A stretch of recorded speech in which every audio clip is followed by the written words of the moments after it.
welcome to Jesus for Asia Now. I'm Natalie Wood, and I have a special guest with me today. But first, I want to share with you one of her favorite texts. That is Isaiah chapter 50 and verse 7. For the Lord God will help me. Therefore shall I not be confounded. Therefore have I set my face like a flint, and I know that I shall not be ashamed. Isaiah 50 verse 7. I want to introduce you to our special guest today, and that is Lisa Sharon. Welcome, Lisa. Thank you. Now, this is part 2. We've already done one show talking about how you got into the mission field and what's happened in the first years that you were there.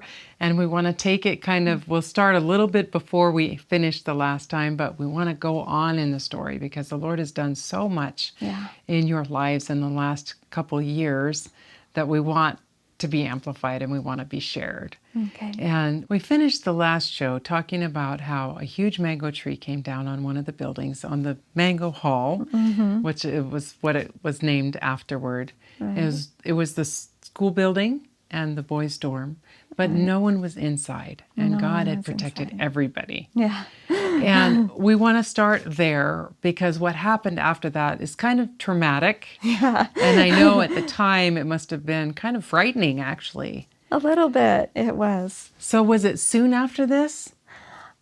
I Or was don't it really a few remember how months? many months. It was several months afterwards. It was towards the end of the school year when my husband and I were getting ready to go to town for the night because we always went into town, read our emails, did our shopping, and then came back so that we could be ready for the next school week.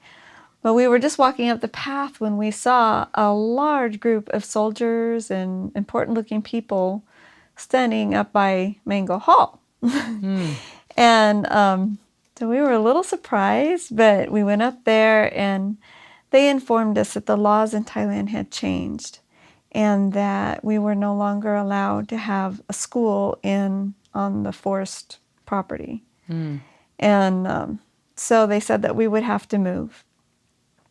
And they were very nice. I mean, once they realized that we weren't there to cause any problems or anything, they were just really, really sweet. And we really appreciated them a lot. But the following week, we were on our way up the river in the boat, and we saw a large boat of soldiers this time with big guns. It's a little bit intimidating, but they told us to pull over. And so we pulled over and got out on this sandbar, and they made us stand there, and they said, "You have 1 week to move this school." Wow. They had already sent all of our students home. And so it was just, I believe, the 9 of us that were there. And 4 of them were children. So there's 5 adults. We had Mango Hall, which was a very large building. We had our kitchen, we had our house, we had the girls' dorm, we had a whole hydro system and a solar system and 2 outhouses. And they said, you have 1 week to clear the jungle, get all of your buildings, all of your things, and move. Wow. So there could be like no trace that you had No been there, trace that we've except been that the there. jungle was cut, of Yeah. course. Wow. And so we went home and we started trying the impossible. We figured it out. We had 2 days to move each building because 2, 4, 6, because that was a Sunday. And we had to be done by Friday because we wouldn't work on Sabbath. Right. And so we started. It was the beginning of hot season, so it was very, very hot. And we were up on the side of a mountain. And then we had a narrow pathway that went down to the river where we had our little boat. And our boat is like, well, you can see pictures of it, but it's not very big. It's more like a canoe, with a motor on it. the back. Yeah. Anyway, so we had to carry everything down that pathway all the way to the river, put it in the boat, and then take the boat about 1 kilometer up the river to where they'd given us permission to put all of our stuff on the shore of the river right next to the village. And so we tried. I mean, we were working our hardest, but it was an impossible situation. It was just, first of all, it was heartbreaking to have to lose our school this way, but the amount of work, I mean, that's a lot of buildings. Yeah. It's a lot of materials. And to not only dismantle the buildings, but then to transport them. Yeah. It was a lot of work. But we were busy tearing apart Mango Hall, and one afternoon, and we looked up, and there coming down the path was 18 young people. Some of them were our students. Somehow the word had gotten back to them what was happening with us. And they said, you know what? Whether we get in trouble or not, we have to go help. And so people that we didn't even know, kids that we'd never even met, were there. And they'd been hiking for 6 hours to get to the school. Wow. And they just got right in there and they started carrying loads down to the river and taking it up. Some people had to hike up the river. It wasn't too deep, except for in places. There were places where it was over your head, but they'd tie the logs together, all their posts for the houses, and they'd haul them up the river with a rope. That's hard work because it's a very swift river. It's swift and it's heavy wood. Really, that's why they had to do it that way instead of in the boat. Yeah, they were too heavy for the boat. We couldn't do it that way. Wow. Anyway, they got it all moved out. On Friday morning, we were just taking the very last load of stuff down to the boat when the soldiers came again. Wow. And they just kind of like looked with their mouths open. They were like, how did you do this? Even they didn't think it was possible. Wow. But God did the impossible, and it was all moved. Wow. What followed was probably the most miserable month of our lives. And I believe that was God's plan. I mean, that sounds kind of strange, but there's this boat grandpa that's what we call him. We don't use names over there. Usually we give titles. So the boat grandpa had asked, he was a grandpa. Yeah, he was a grandpa. He had a boat. Yeah, and he had a boat. And he would take you places if yeah. So, hence why he was called the boat grandpa. Right. He had a piece of property down there that he really wanted to give us. And so we were camping on that piece of property, trying to get permission to move there. But the village leader said, no, I don't want you there because it's too far away from the village that piece of property belonged to. He wanted us to live right in the middle of his village, not way out like that. And so we were camping down there, and I was really disappointed because I was thinking, if I have to leave our perfect place for the school, at least this is second best, still by the river. I can still go up and down the river in the boat. It doesn't hurt my back. But that place was closed down, and I was like almost fuming about it. I was like, why is this happening? Why do I have to lose everything? But then all of us got hives. I mean, like, oh, my poor kids, their faces were just covered in welts and splotches, and they could hardly breathe. And by this time, my husband had left, and our volunteers had left to go. They had other things that they had to do. My husband had gone down to help Travis for a few weeks. And then Jason was looking for property. He had found a place up on the mountain. So he was up at the mountain trying to put together something for us to live in. And so I had all the girls down by the river by myself, and I had no transportation. There was no way to get out of there. Either. No communication. There's no phones or anything down there. And no transportation. Two of the girls not only had hives, but then they got malaria. Oh, boy. And we didn't have any water on that place. We had to walk about half a mile to get water.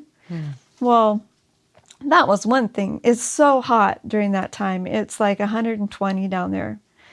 And so we'd go down to the river every day and try to cool off in the river. But then it started raining just a few times. But that turns the river dark brown and angry. Huge, yeah. And I can't have the girls at the river when it's dark brown and angry. Ones, yeah.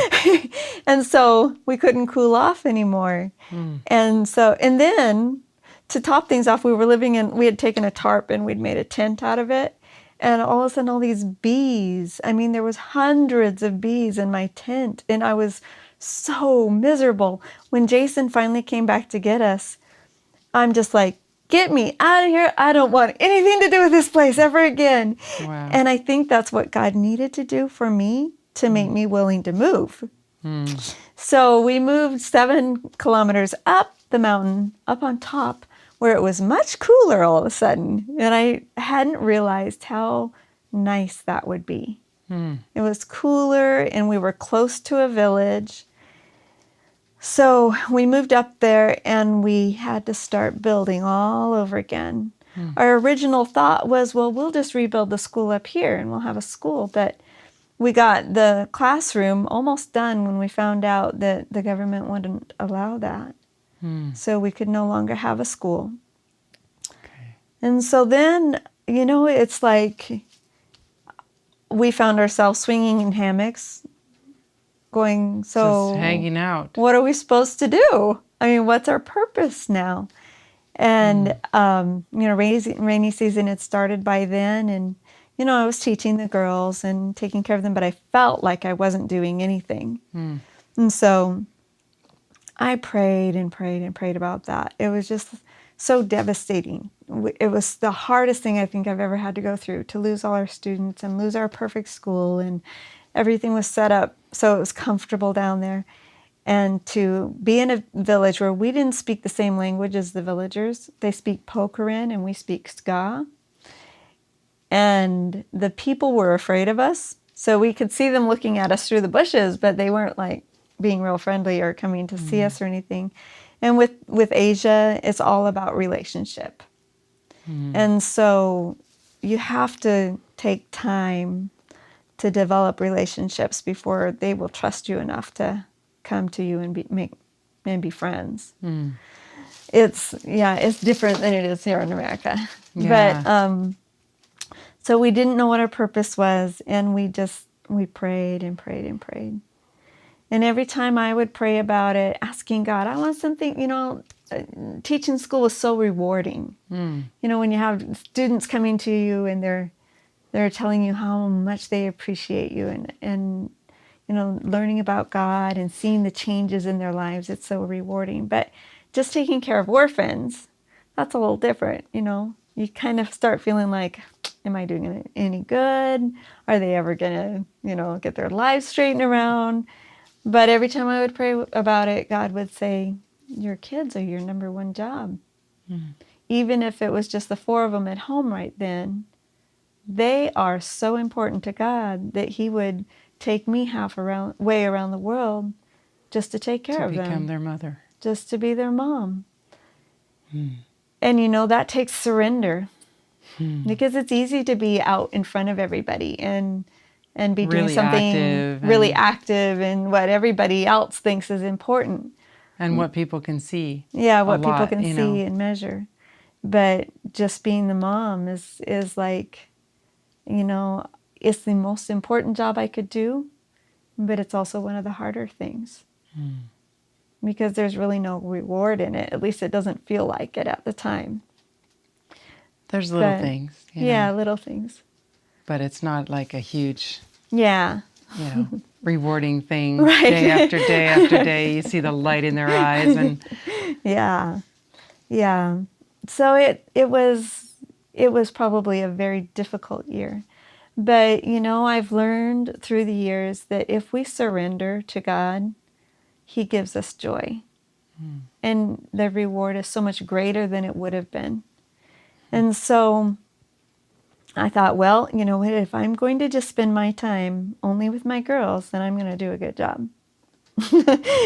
And so I really worked at doing a good job. And during that year that I thought was wasted, both of my teenage girls were baptized. And my daughter-in-law was also baptized. I mean, she wasn't baptized, but she came in by profession of faith. And so she wasn't my daughter-in-law at that time, but she is now. Anyway, so that was, when I look back on it now, I can see that we needed that time. We needed that time to rest and recuperate. And we needed that time with our kids. to connect. To really connect with them. Yeah. What happened next, the next part of the story, once I was surrendered, then God could use us. Well, it wasn't too long after that, and one of our neighbors came over, and she was talking to my girls, and she said her dad had been sick for like a month. And I thought, well, I mean, I don't know what's wrong with him, but I could at least go check. I mean, I can at least pray for him. And so I got out my medical book, my natural remedies encyclopedia, And I had to eat lunch before I could go. And so I was sitting there at lunch looking at my book, and I just opened up to acute bronchitis. And so I was reading through that. And then we got in the truck and we went. And when we got down there, that man had acute bronchitis. And I have no confidence. I'm just thinking, what if he doesn't want my help? I mean, what if I should just take him to the hospital because he's really sick? And the head woman turned to me. She had gone on this trip too. She said, if you can do something, you need to do it. We don't know anything. And he's too sick to take him to the hospital because the roads are terrible and it's a long ways to the hospital. I had, from years and years ago, somebody had given me some things for that type of problem. So I started giving it to him. And I was just so amazed at how God had shown me exactly what the information I needed. He had given me the right medicine years before. And I had exactly what I needed for that situation. And that's kind of where it started. But it got to be so intense that I was going to the village like every day. I could spend all day in the village going from house to house to house, treating all these people that needed help. I mean, there's a lot of them, like they'd have sores or rashes or things like that. And I'd say, well, how long has this been like this? And they say 3 years. And it just makes you sick. Yeah. And I say, well, why don't you go to the hospital? And they said, we've been to the hospital. They can't help us. Oh, my. And one of the things that happened was that when I'd first started, I'd gone, because we just moved up there the year before, and I hadn't ever needed my medical supplies. But I thought, I should probably unpack them and get them out just in case. So I unpacked everything, and I noticed that every single one of my drugs, any normal, traditional type medicine, was ruined. The only thing I had left was natural. So I felt like God was just telling me that I should use natural remedies. And then I found out that it's actually illegal for me to use drugs because if the hospital can give it to them, I can't. Okay. And so that was another confirmation that what I was doing was what God wanted me to do. Wow. But I was so busy that once again, I had a dilemma on my hands. It's like, am I in the village all the time and ignoring my girls? Or do I spend that time with my girls and let the patients come to me for the most part?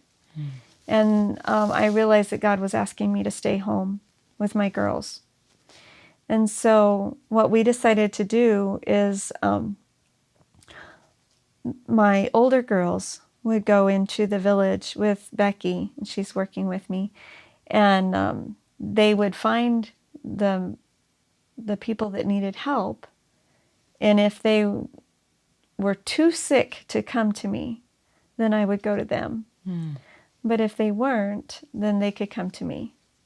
And so most of the time, and then I have my girls, I've been teaching them how to mix up the medicines and natural medicines and if we do a poultice, I've taught them how to do them. And so that if there's treatments that have to happen every single day, that they can go into the village themselves and do it. Okay. And that way my two little ones always have mommy around. Wow. Yeah. So now the villagers can come on the porch and they come and join you for worships. And another thing that we decided to do is I got this idea when my son got married. He and his wife's sister is an artist. And I thought, oh, wouldn't it be fun to turn my whole house into a witness for God? And so we asked her to come back, and she came back last March, and she painted my walls.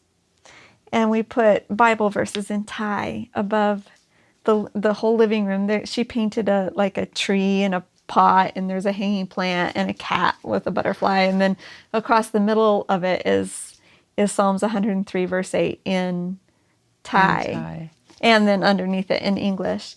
And then above the piano, we have another Bible verse. And then in the kitchen, we're going to put a Bible verse there. But she just she painted a window with a jungle scene and things outside of it. So when people come into my house, they're sitting on the porch because they're too shy to come into the living room, but they see this whole wall with Psalms 103 verse 8 on it. And it is a huge witness to them. Wow. Because it's one of those, and you see them just glancing at it, and they look at it, and they think about it, and they don't say a whole lot, but you just see, So do you have any special stories of people that you've been able to help that God has healed through the natural remedies? It's amazing. I was shocked when I found out how powerful those natural remedies are. There's been a lot of them, but one that was really exciting to me was this man. He was in his rice field, and they cut the bushes in the rice field. And when he cut a bush, it like fell off the stump, and it jammed him into the leg. Oh. And when he came to me, his whole leg was just huge, and it was so infected. It looked.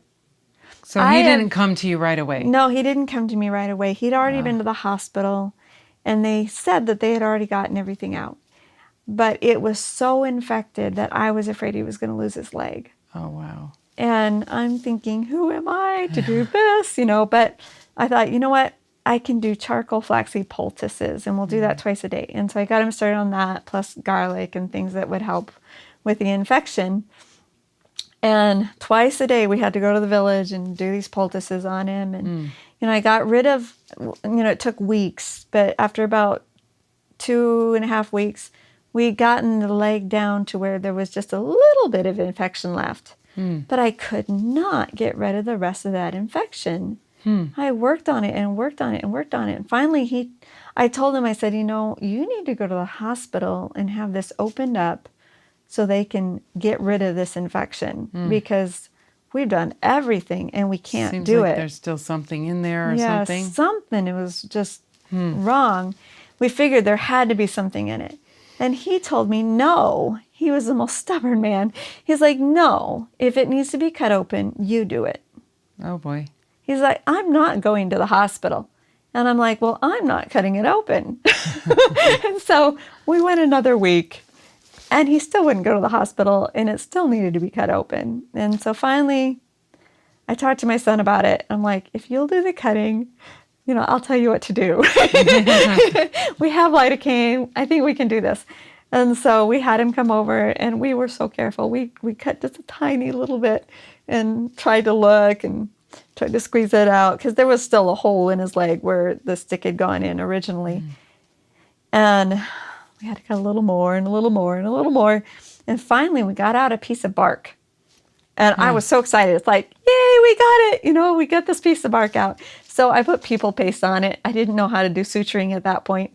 And so we put people paste on it, and it healed up. And I was thinking, wow, we're done. Well, so I didn't go do any more treatments on him. But several days later, he came again. And he's like, you know what? Another hole opened up in my leg. I'm like, oh no. But so I had him sit down in the hammock, and I'm looking at it, and it wasn't in the same spot. It was right next to where it had been open before. And so I was starting to clean it and stuff, feeling so discouraged. Like, I've tried everything. Yeah. I just failed. Then when I was cleaning it, I saw that there was something there. So Jason was coming down to the house at that same time. And so I said, Jason, look, I think there's something in here. And he just ran right over, and he grabs the tweezers, and he starts pulling on it. And I'm thinking, what if it's a tendon? But he started pulling and pulling and pulling and pulling. And he got a sliver that long and about that wide out of that hole. And that man was so excited. For the first time in a month, he could walk without pain. And the next day, he insisted on taking that sliver, and he's showing it to everybody in the village. Look what they did! Within the next couple of weeks, I had 4 more little surgeries. Word got out. The word gets out really fast. And as soon as they know that you care about them enough to persist in figuring out what the problem is, people come to me from all over the place now. Villages that I've never even been to, we have people coming from. And almost all of them have already been to the hospital and weren't able to get the help that they needed. Wow. So it's like opened up this huge ministry. I'm teaching the girls as I go, talking to them about, what I'm looking for and what I'm doing and what the medicine is going to do. And what herb or what poultice that Yeah. you're making will do what? yeah, a friend of mine had given me last year some books about natural remedies and different things to do for different things, conditions and stuff. And we've been using those books, and it's just amazing how God has answered. I mean, the people are actually getting well. What about the dental needs of these people? Well, that's another exciting thing. We had some friends that came over and did a 1-week dental training for the missionaries. And I wasn't able to go because I was with my girls, but my son and his wife and Becky all went to this training. And so now Becky and Shoshana can do dental cleanings, and Jason pulls teeth. Wow. And he's had quite a few patients that he's had to pull teeth on, and it's a big, huge blessing for them because, they're a lot of pain. Infected. Their mouths are terrible.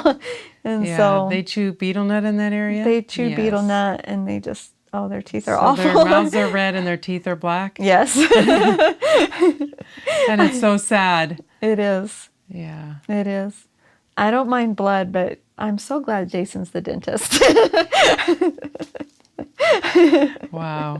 Well, it's been so awesome to hear the stories and to think about and talk about what God's been doing. Yeah. Just wondering if you have one more thought you'd like to share, or... Well, I hope that somewhere out there that there's people who will realize that there's a lot of work to be done. There's a lot of need out there. We don't have enough resources for all the villages that need us. And it's really easy to get worn out trying to meet all the needs. And I know that God said in the Bible that we're supposed to go and teach all nations. We're also supposed to be like Jesus. We're supposed to feed the hungry and heal the sick.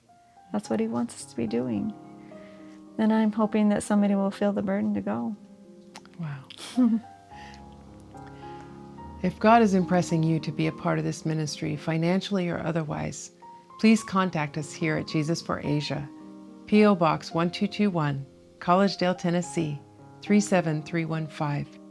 Call us at 423-413-7321 or visit our website at jesusforasia.org.